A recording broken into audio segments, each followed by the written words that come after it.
Manchester United have approached PSG for the signing of Xavi Simons. Could the Jared Brathwaite deal be off? And Manchester United apparently looking for a new assistant manager. These are some of the stories we will be discussing on this evening's live show. But before we get into that, please smash a like on today's video. Subscribe to the channel if this is your first time watching. And let's get straight on into it. So let's start the show off by talking about Jared Brathwaite then. So for anybody who's been living under a rock, Manchester United submitted a bid of £35 million plus add-ons, reportedly around £8 million earlier on this week. £43 million total package, which was apparently rejected outright by Everton. Now, the news I'm getting this evening is that apparently Manchester United are going to go back in with a second best and final offer. Effectively, they're going to go to them and say, either you take what we're offering, which will be a new transfer, a new fee, or we walk away. Man United are already exploring options like Matthias de Ligt, and apparently they're also speaking to Sporting Lisbon over the potential signing of Gonçalo Inácio, who has a release clause of £50 million. So what I think is going to happen is Man United will go to Everton and say, we'll give you £50 million. If you don't want to do that, we're going to go and sign Gonçalo Inácio. He's got a release clause. He's the same age. He is probably an equally as good player, maybe better. We'll go and do that. Either take the money or leave it. And I think in the end, this deal will get done. I think Everton will then cave in and sell us Jared Brathwaite. My expectation is it will probably be about £50 million, which is a lot of money. But when you look at comparable transfers, a prime example is John Stones, moved from Everton to Man City. I think it was about 5 years ago for around £47, £48 million. So we can kind of see where the rough guide mark is of how much Jared Brathwaite should cost. Everton are asking for 70-80 million. There is no way on earth he's worth that. Never. Not in a million years. So it'll be interesting to see how Ineos handle this. Obviously, the news this evening is that apparently, if Everton don't agree to the next offer, Man United will walk away. And it'll be interesting to see if they do actually walk away. I think they will, because one of the biggest criticisms of the Glazers has been their inability to get a good deal in the transfer market. And if Man United and Ineos immediately overspend on Jared Brathwaite, that's going to be the same for Ineos then, isn't it? We're going to be labelled as the club that overpay. We're going to be labelled as the club that, don't know what they're doing in the transfer market. So I think, the next week or two will be really big for Jared Brathwaite to Manchester United, because obviously he's not at the Euros. He's available now. The transfer window's open. And the key fact that everyone needs to remind themselves of is that Everton need to sell a player before June the 30th. They're in a really bad situation financially, and the profit and sustainability period ends on June the 30th. So before June the 30th, they have to have sold a player. There is talks that apparently Arsenal and Aston Villa are trying to sign Amadou Onana, which could be a problem for us, because effectively, if Arsenal buy Amadou Onana before June the 30th, Everton won't need to sell another player. They only need to raise about £50 million apparently to comply with the profit and sustainability rules. So they do need to sell someone, but there's interest in other of their players. And I personally think that they would rather keep Jared Brathwaite than Amadou Onana. I might be wrong, but I think they'll look at Jared Brathwaite and think, in the next 3 or 4 years, Jared Brathwaite's price is probably going to only keep going up and up and up and up and up and up, Whereas Amadou Onana, I think he definitely has a lot of potential, but they only bought him for £30 million, and that was only 2 years ago. So if they were to get £50 million for him now, that's £20 million in profit. That's a really, really nice deal for Everton.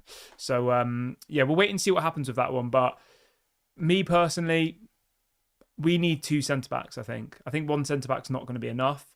Jared Brathwaite on his own, great, but we need someone else. We need someone like Jean-Claude Todibo, like Tosin would have been an interesting option, obviously, who's joining Chelsea. We need 2, because Varane's gone, Johnny Evans is probably going to go, Lindelof's probably going to go to Fenerbahce. What do we do then? We need to do something. So it'd be interesting to see what you guys think will happen with the Jared Brathwaite situation. And what I want you to let me know is, what's the absolute maximum amount of money you think Jared Brathwaite is worth? Let me know in the comment section. I think about 50 million all in total package. I think anything more than that is a bit risky, but yeah, 50 million for me. Right, let's move over to the assistant manager. So the story this evening is that apparently Erik ten Hag's assistant, Mitchell van der Gaag's contract expires this summer. So does Benny McCarthy, the striker coach. And apparently Manchester United are wanting to bring in a younger assistant manager.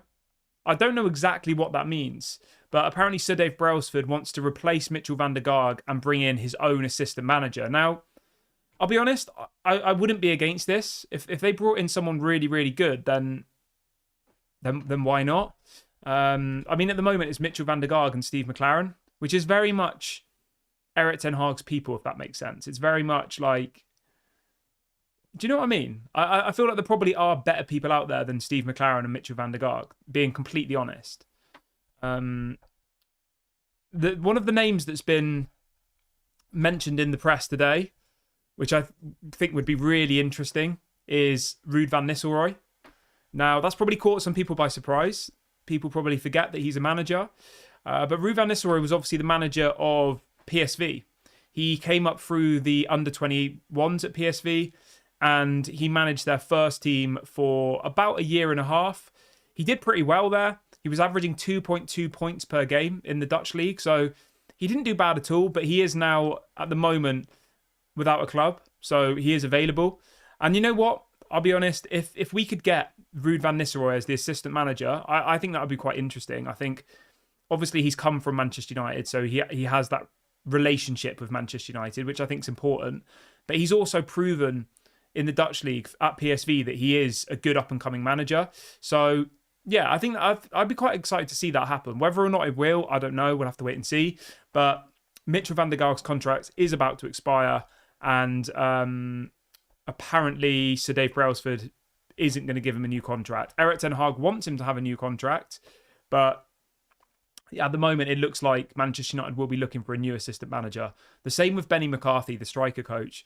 Erik ten Hag apparently wants to keep him, but it looks like Ineos are potentially wanting to bring in someone new. So it'll be very, very interesting to see what happens in the next kind of 2 or 3 weeks, because we'll need to... I imagine that they'll announce all of this as part of Erik ten Hag's new contract. So it'll be interesting to see how this all unfolds. I wanted to get you guys' opinions on Ruud van Nistelrooy. Would you like to see him as the assistant?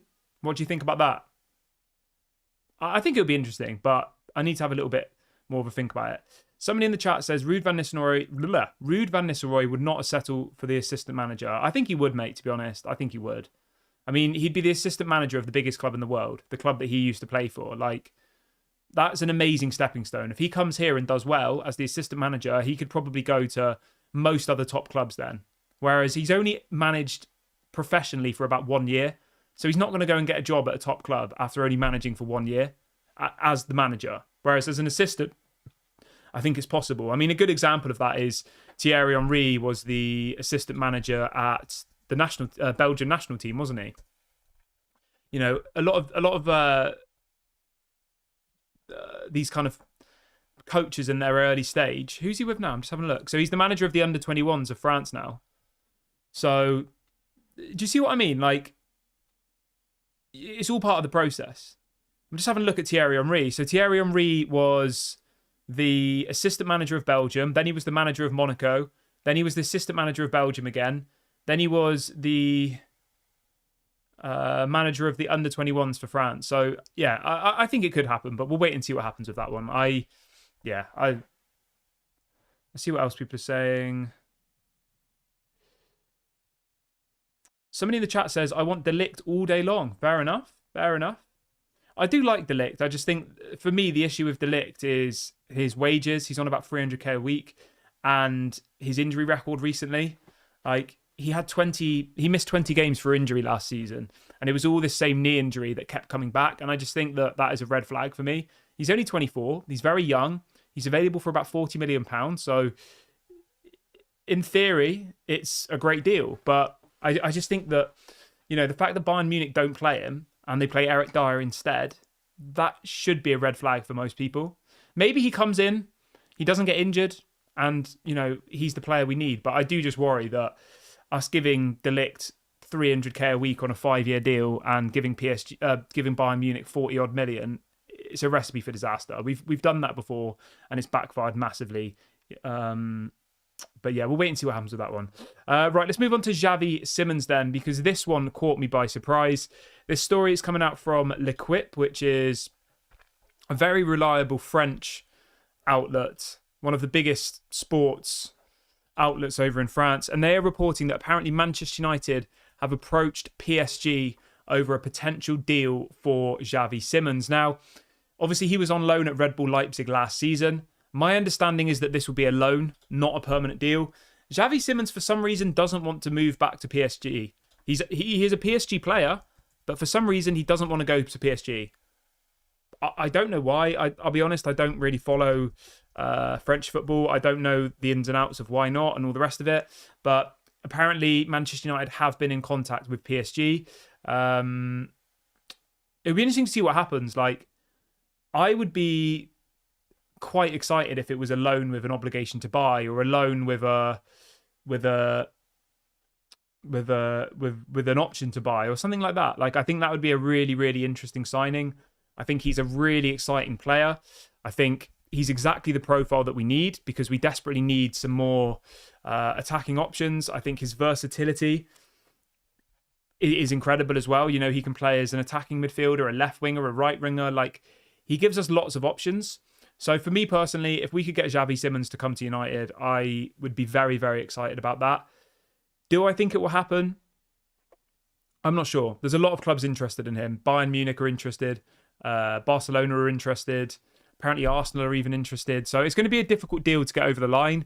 I imagine he'll probably want Champions League football, which obviously we can't offer him. Red Bull Leipzig can offer him that. Bayern can. Barcelona can. Arsenal can. Like, all of the clubs, the other clubs who are interested in him, can offer him Champions League football. But I guess it all depends, doesn't it? And, like, it all depends on game time. It depends on all the rest of it. And, if I'm looking at it from the outside in, Xavi Simons would probably look at Manchester United and say, I want to play as a centre attacking midfielder, right? And Bruno Fernandes never gets dropped. So he might come on loan and just not play, which is stupid. Like, Bruno Fernandes should be rotated. I don't care whether he's the captain. I don't care whether he gets upset if he gets, rotated. Like, Bruno should not be playing every single game of every single match. It just shouldn't happen. There needs to be rotation. Tom says he's on loan all the time because he's not very good. Or he says he's mid. Maybe. I don't know. I think Xavi Simons is an exciting player. He's only 21. I think, he definitely has a lot of potential. I think he'd be a good signing as a loan deal. But yeah. Everyone who's just joined the video, if you could do me a small favour and smash a like on the video. We've got over 270 people watching, which is amazing. Let's try and hit 200 likes on today's video. And if this is your first time watching, make sure you subscribe as well. I've just dropped a link in the chat to do that. It's only going to be a short show tonight. I just wanted to bring you the latest bits of news. Obviously, there's lots of football on.